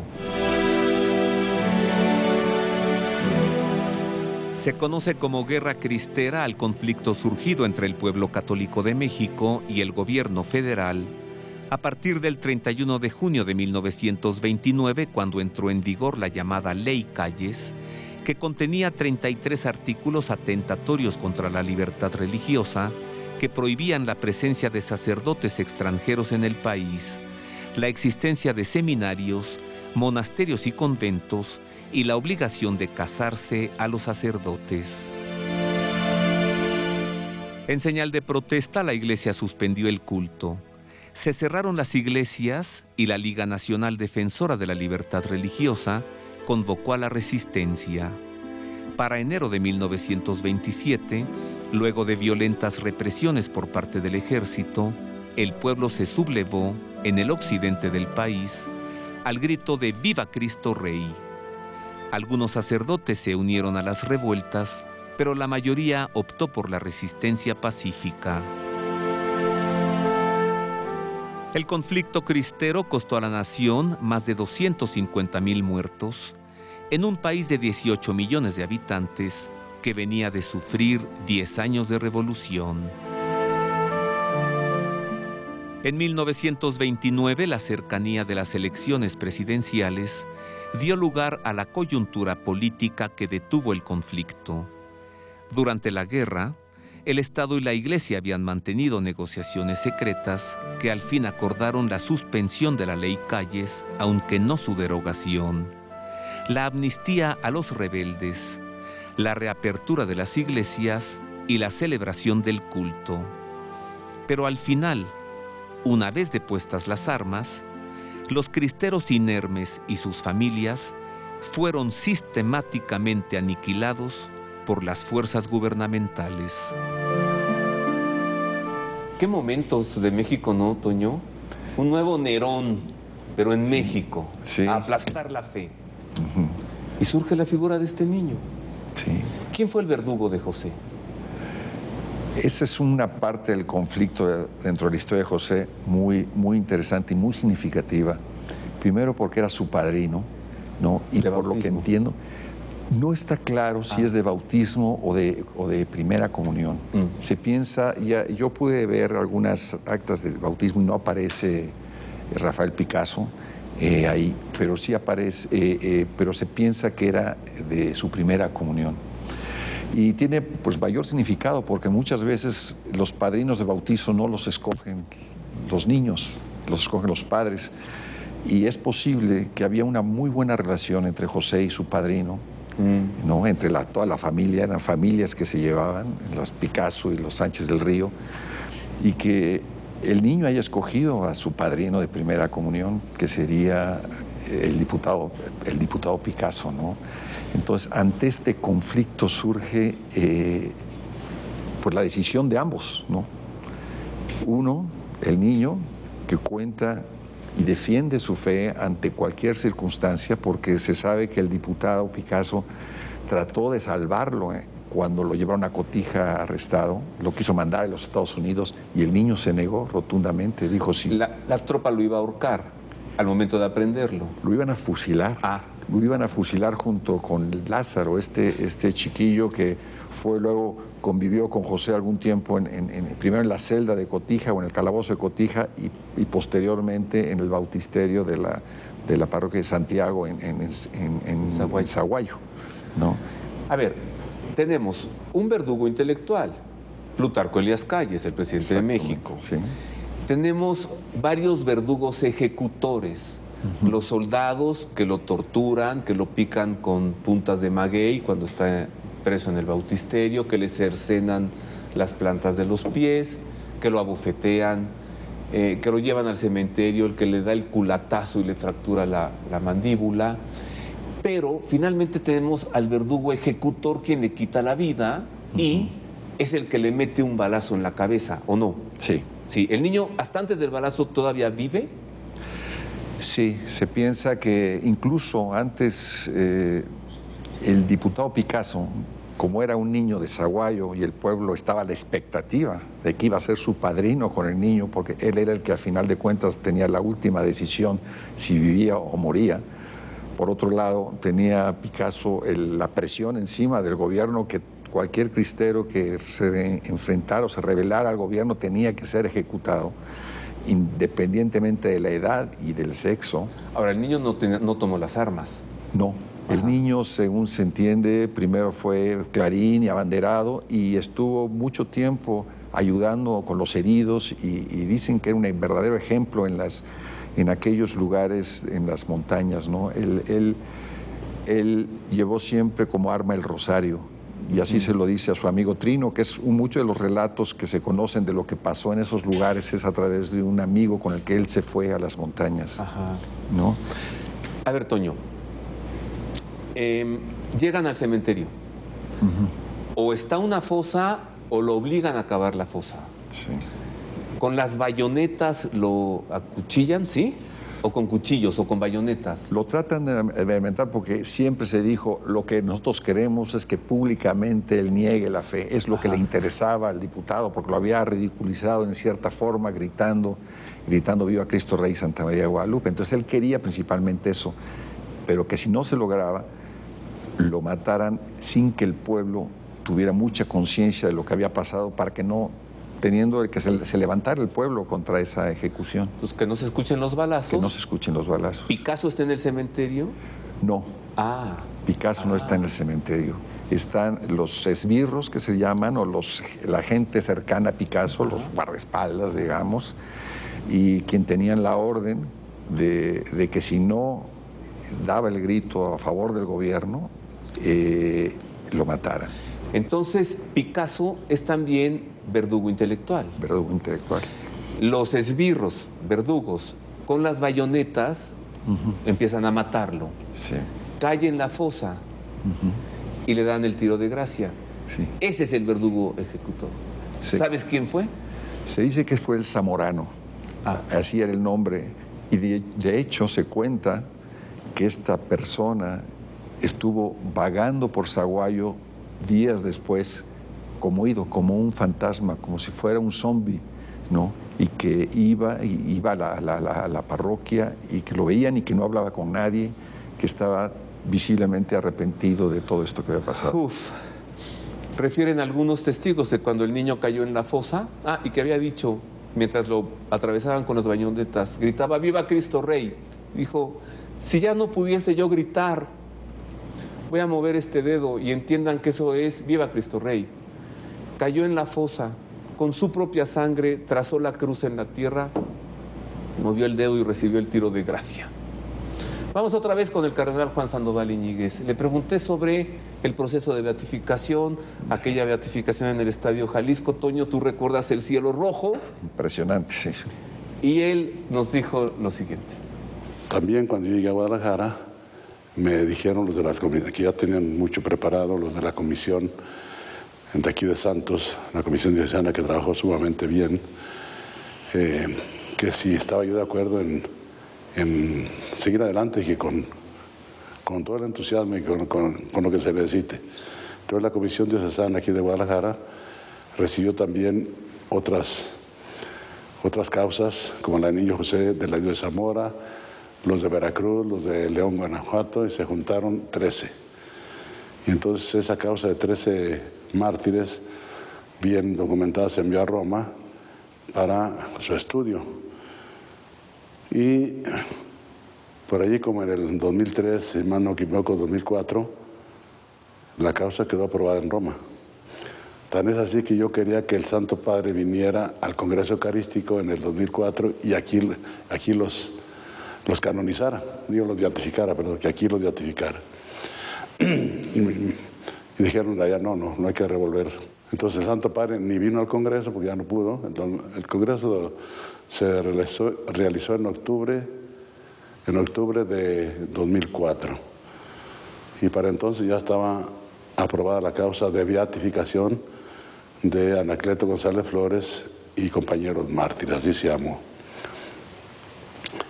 Cuando el Papa murió, por ahí el 2 de abril de 2005, pues me fui a Roma, a las exequias, por supuesto, me quedé al conclave para elegir a Benedicto, y luego me di cuenta que Benedicto no iba a hacer ya las beatificaciones, sino que las encargaba a los las encargaba al prefecto de la congregación para las casas de los santos. Y entonces ya se venía la beatificación de Anacleto y sus compañeros mártires, de estos tres, dentro de los cuales estaba el niño José Sánchez del Río. Y entonces dije, de que vaya un grupito a Roma, porque por muchos que vayan, pues irán 3, 4 mil, de que vaya un grupito a Roma, que venga de allá el cardenal y los beatifique aquí, pues mejor. Entonces le pedí al Santo Padre Benedicto, háganos el favor de que vaya para allá a Guadalajara el cardenal José Saraiva Martins y allá nos beatifique a nuestros mártires con mucho gusto. Y el mismo Santo Padre fijó la fecha, una fecha muy significativa para todos, también para los del otro lado, porque puso el 20 de noviembre, Día de la Revolución, ¿no? Pero pues él la puso. ¿Por qué la puso? Porque era domingo de Cristo Rey, y como estos eran mártires de Cristo Rey, pues, ese fue el grito, viva Cristo Rey, Santa María Guadalupe, pues la puso el 20 de noviembre. Vino el cardenal Saraiva Martins, fue una fiesta inmensa en el Estadio Jalisco, se llenó el estadio a reventar y otro tanto había por fuera queriendo entrar, en una tarde espléndida, de las de noviembre, fresquita, luminosa. Y lo más notable de lo que sucedió es que a la hora de la canonización, arriba del estadio, el cielo se puso rojo, un rojo intenso. Fue un fenómeno que toda la gente lo vio. Entonces tuvimos una fiesta inmensa. Y luego ya pues empezamos a pensar en lo que seguía. Un milagro. Si ya estaban beatificados para ser canonizados, un milagro, ¿verdad? Era el 20 de noviembre del año 2005. José Sánchez del Río era beatificado en el Estadio Jalisco. Ahora recibo con afecto a Laura Díaz Alonso. Laura es productora de cine, ella es la productora de 1531 y es la esposa de Toño. Laura conoce a la niña quien recibió el milagro que Dios concedió por intercesión de José Sánchez del Río y conoce a la mamá de esta niña del milagro. Laura, platícanos de ello, porque para la beatificación no se requiere un milagro, no, es un mártir, no, pero la canonización sí, se requiere la confirmación del cielo, sí, de que este niño está en el cielo. Sí. ¿Cómo fue el milagro? Fue muy emocionante haberla conocido porque nos platicó el milagro. Paulina es la mamá. Ajá. Jimena es el milagro viviente. Ajá. ¿Qué edad tiene Jimena ahora? Jimena acaba de cumplir 8 años. ¿Y cuando fue objeto del milagro tenía...? 3 meses. Uh-huh. Entonces, la niña nace en Los Ángeles, se viene a Zaguayo porque se va a casar su hermana y ya se va a venir a vivir para acá. Y a los 15 días, 3 semanas de que están en Zaguayo, la niña se empieza a poner mal y la tratan de una gripita y un poco más fuerte. Total, resulta ser una neumonía. Entonces se la llevan al hospital Aguascalientes, la tratan, la regresan, se sigue poniendo mal a la niña, termina hospitalizándola en Aguascalientes de nuevo. Es una neumonía atípica y la niña cada vez está peor. Entonces le dicen que la tienen que operar porque tiene lleno de agua un pulmón, que creen que es el píloro. O sea, están los doctores buscando y no encuentran. La operan de un pulmón, le quitan casi un pulmón completo. La niña sale, dicen que es una operación exitosa, pero su mamá la ve y le dice al doctor, mi niña no está bien. No, o sea, mi niña sonríe y mi niña está como ida. No te preocupes, tu niña está bien, salió todo bien la operación. Y ella está tan tensa que le dice, doctor, por favor, mi niña está mal. Se la llevan al dejar y la niña empieza a convulsionar, de hecho, ¿no? Entonces sacan a la mamá, se la llevan, está la niña en terapia intensiva, no le dicen nada a la mamá. Cuando la mamá puede entrar, está todo en alarma porque le está dando un infarto a la niña. ¿Infarto al corazón o al cerebro? Al cerebro. Ajá. Al cerebro. Infarto cerebral. Ajá. Sí. Ajá. Y entonces prácticamente dicen que la niña perdió el 95% del cerebro, ¿no? Descerebrada. Descerebrada. La actividad eléctrica, sí. Sí. Entonces le dicen, tu niña ya... Está conectada nada más, conectada, está viviendo. Conectada al respirador. Entonces la niña dice, no, Paulina dice, mi hija va a vivir, mi hija está bien, yo sé que ella va a vivir, yo ya se la encomendé.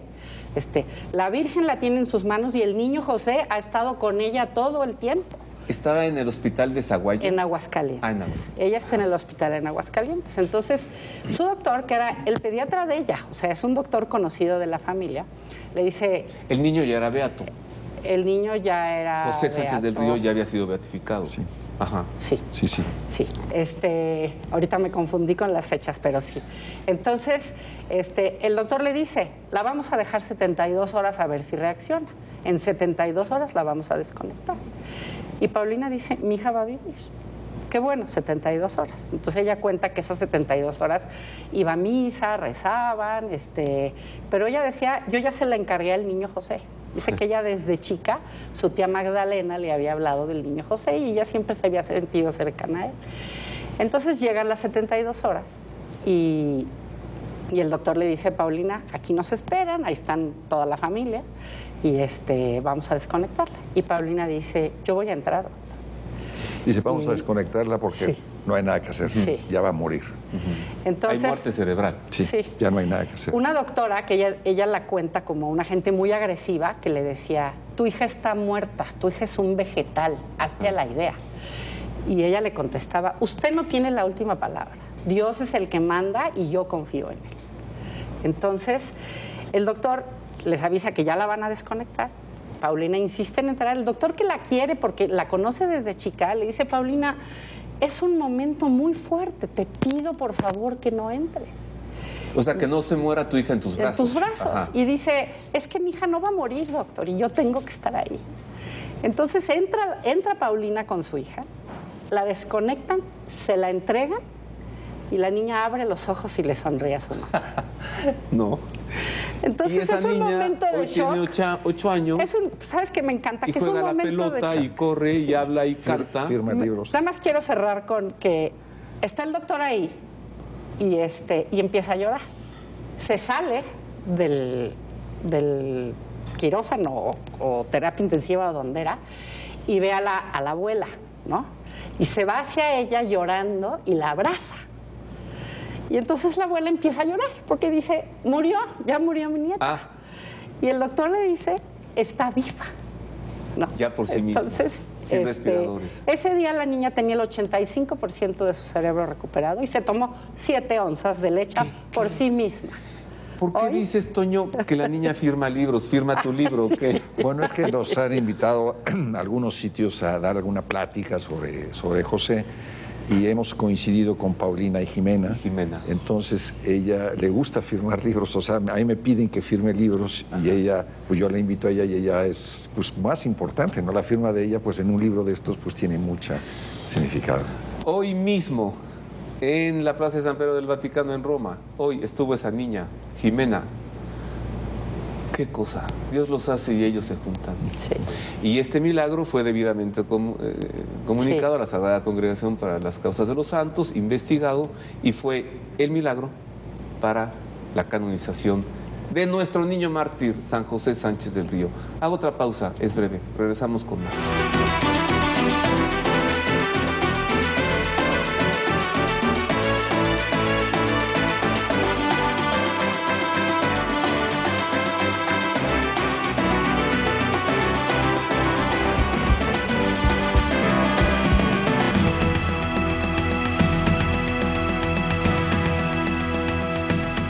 Nunca como ahora había sido tan fácil ganarse el cielo, una expresión atribuida a San José Sánchez del Río que se ha hecho inmortal. Inmortal. Hoy estamos platicando sobre nuestro nuevo santo, el niño mártir de México, y tengo el grande gusto de estar platicando con Antonio Peláez, cineasta, escritor, investigador, autor de este libro que lleva por título Mirando al cielo y que es una hagiografía anovelada, ¿no? O con Sí. muy buena literatura sobre nuestro nuevo santo. Así es. Toño, entonces nos decías que el verdugo ejecutor, pues, es el Zamorano. Sí. Pero tú sabes qué sucedió después con el diputado Picasso, el padrino del niño. ¿Y quién es el que le dice al niño, qué quieres que le digamos a tu papá antes de matarlo, no? Sí. Se sabe que había un grupo de gente rodeando, entre ellos estaba el enterrador, que muchas de estas cosas se sabe por Miguel, era el nombre del enterrador. Testigo. Que oyó y escuchó, ¿no? Que le decían, ellos cada vez se enojaban más porque el niño no desistía y habían puesto todo lo de su parte para que desistiera. Al grado que le dicen, vas a morir, ¿qué quieres que le digamos a tus papás? Esto de burla, ¿no? Sí. Y le dice, pues, que nos vemos en el cielo. Esa fue la respuesta de José. En ese momento, pues ya bueno, le meten un golpe, una cuchilla, lo que cae al suelo. Es cuando sucede este gesto que tú acabas de describir, que dice, aunque traten de impedir que yo diga viva Cristo Rey, mi cuerpo hasta el último momento lo va a estar gritando, aunque mi voz ya no pueda decirlo, ¿no? Y escribe la cruz. Y en ese momento le dan el tiro de gracia, ¿no? Se piensa que fue el zamorano, el ejecutor de este, porque era el que tenía la misión y la orden. Que dicho sea de paso, se cuenta que este personaje vivió como un zombi o arrepentido durante los años posteriores, ¿no? Que lo veían totalmente sin hablar a nadie, totalmente perdido, ¿no? Por esta experiencia. ¿Y sabes de Picasso qué fue? Picasso se cuenta que en un diálogo con el padre de José le pidió, para sobornar a la presión que había por parte del ejército y todo lo demás, de 5,000 pesos en oro, cosa que el papá fue a buscar. No se sabe muy bien si llegó a tiempo o no llegó a tiempo, pero finalmente Picasso da la orden, es el que da la orden final de la ejecución de su ahijado, ¿no? Y cosa curiosa, en la actualidad Picasso tiene 2 hermanas monjas, ¿no? Y tiene en la actualidad un hijo sacerdote, ¿no? Que aún ejerce como sacerdote, ¿no? Son datos paralelos a esta historia que la hacen aún más inverosímil y más interesante al mismo tiempo, y con un valor sentimental, emocional y de fe muy grande para todos aquellos que la van conociendo. Aparte de que la vida de José no nada más ha cambiado la vida de esos personajes, sino ha cambiado la vida de mucha gente, ¿no? De mucha gente de antes y de hoy, ¿no? Entre ellos, la vida de Jimena, la vida de Paulina, su mamá. La vida tuya, Toño. Sí, son 5 años que me ha tomado el meterme un poquito en la elaboración de este libro, de esta preparación para la película, y 5 años de convivir, pues, con un amigo que es este niño que hoy es santo. Pues ahora tenemos un amigo en el cielo, Toño. Sí. Y esto de tener un amiguito así en el cielo, esto es una gracia, porque él seguro está con el Señor pidiéndole por la salvación de Toño. Pues él escribió mi libro, ¿no? Ojalá. Y para los demás, ¿cuál es el legado de este niño santo? ¿Qué le deja a México? ¿Qué le deja a los jóvenes? Esta historia fascinante tiene vigencia hoy en día. Sobre esto le pregunté al cardenal Juan Sandoval el legado de San José Sánchez del Río, y me respondió esto. La tragedia en este martirio es primero la edad del niño, ¿verdad? Un niño de 14 años con una valentía, con una decisión, una lucidez tremenda, es la valentía enorme. La fe tan grande que tenía, profunda en su corazón, el amor a Cristo, el amor a la Virgen de Guadalupe, que aparece en las cartas que escribió a su madre, ¿verdad? Pues él estaba decidido al martirio a como diera lugar. Pudiera haberse salvado con una palabra, porque le decían que dijera viva el Supremo Gobierno y lo soltaban. No, viva el Supremo Gobierno, no viva Cristo Rey. Lo martirizaron mucho, le desollaron los pies, y así, con los pies desollados, le hicieron caminar hasta el panteón. Y allí todavía lo picaron hasta que le dieron el tiro de gracia. La devoción del pueblo es este niño de 14 años.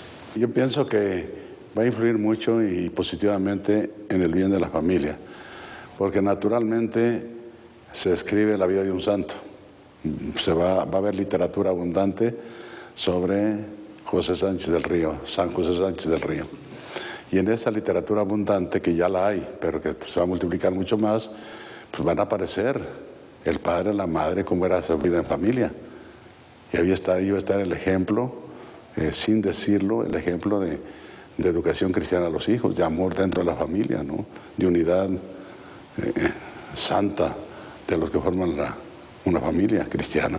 Yo creo que esa literatura evidentemente va a influir positivamente. Los santos, sin quererlo, difunden su perfume, su actitud positiva sobre muchos valores. Bueno, es una fiesta muy grande para el pueblo de México, sin duda ninguna, y para la iglesia, ¿verdad? Tener un niño mártir de esta calidad, ¿no? De este perfil, es una gloria para la iglesia de Dios y para México. Alguien tiene que representar allá al país. ¿Qué tal que si nadie viajara a Roma? ¿Qué pensarían otras gentes de otros países? ¿Qué pensarían? ¿O qué pensarían los mexicanos? Que no les importó, que no les interesó. Entonces, pudiendo sin grandes sacrificios ir a Roma, pues hay que ir a Roma para dar a entender que nos interesa este niño mártir, ¿no? Y que estamos con el Papa y con la Iglesia en estas promociones que hace de la santidad. Este es el legado de San José Sánchez del Río. Laura, le cambió la vida a Jimena, le cambió la vida a Paulina, platicábamos Toño y tu servidor hace un momento. ¿A ti también? Sí. ¿Cómo? Sí. ¿Sabes qué? José me mueve el tapete, se me hace un testimonio maravilloso. Como había platicado Toño en un principio, el que José esté ahorita que esté oficialmente en el cielo, porque seguro estaba desde antes, esté en el cielo, es gracias a su fe, gracias a su valentía y gracias a lo que le sembraron en su casa, ¿no? Entonces, me da gusto, me hace cuestionarme como madre qué les he dejado a mis hijos. Ajá. Si mis hijos serían capaces de dar la vida. Si yo sería capaz de dar la vida. Y yo creo que son momentos diferentes. Dios nos está pidiendo ahorita que demos la vida, pero que sí nos enfrentemos, que sí tengamos la valentía de José, la fe de José, la convicción de José. Y eso me... Vamos llegando a conclusiones. Este programa se ha ido como agua. Sí. ¿Qué concluyes tú, Toño, después de toda esta historia, ¿no? Después de lo que tú has vivido, lo que has investigado, lo que has escrito, lo que ahora estás filmando? ¿Qué concluyes hoy en el día de la canonización de este niño? Pues primero, la importancia de la familia. Nosotros somos un país de familia. No debemos nunca permitir que la familia tenga los frutos en las personas, en la sociedad, que por lo regular suelen tener los países, las ciudades que tienen una familia bien arraigada. La fe de José, como dice Laura, viene de la familia y de algo más. Él creyó en la palabra de Dios, creyó que hay un cielo, y para él era lo más importante. A lo mejor para sus compañeros era tener el mejor caballo o la mejor hacienda. Él lo que buscaba era aquello que Marta y María, una de las dos, escogió también lo más importante. Él escogió ir al cielo, ¿no? Ir al cielo. Y para mí ese es un camino que muchas gentes, muchos jóvenes que nos escuchan, muchas familias que nos escuchan, deben de cuestionarse, hacer un alto en el camino para detenerse a mirar el cielo, ¿no? Y lo que esto puede significar, no únicamente después de la muerte, sino a partir de este momento. Gracias, Toño. Gracias por tu libro, gracias por tu película, gracias por habernos dado hoy tan buen programa. No, gracias. Ahora, medio minuto, tú tendrás una conclusión también. No, bueno, yo siento que el hecho de que hoy José esté en los altares, le doy gracias por México, porque un mexicano oficialmente también ya está allá. Y sé que va a velar por nosotros y que va a estar muy cerca de nosotros. Muchas gracias, Laura. Gracias a ambos. Gracias a ustedes por habernos invitado. Gracias. Hoy se han cumplido dos promesas del Señor.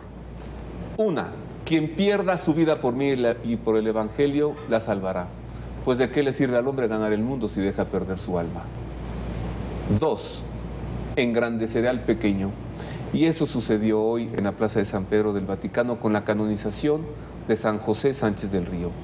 A nuestro Señor Jesucristo se le echaron encima verdugos judíos y verdugos romanos. Le pusieron una corona de espinas, le escupieron, lo azotaron, lo descarnaron, lo desangraron, lo flagelaron, se burlaron de él y lo clavaron en una cruz. Nuestro Señor tenía más de 30 años de edad. La historia más o menos se repitió en México, pero con un niño de 14 años. Lo insultaron, lo acuchillaron, le escupieron, lo torturaron, le cercenaron las plantas de sus pies y lo mataron. Que esto que ha sucedido con nuestro Señor y con San José Sánchez del Río no suceda nunca más. Seamos misericordiosos. Gracias por haber estado con nosotros. ¡Viva Cristo Rey! ¡Y viva Santa María de Guadalupe!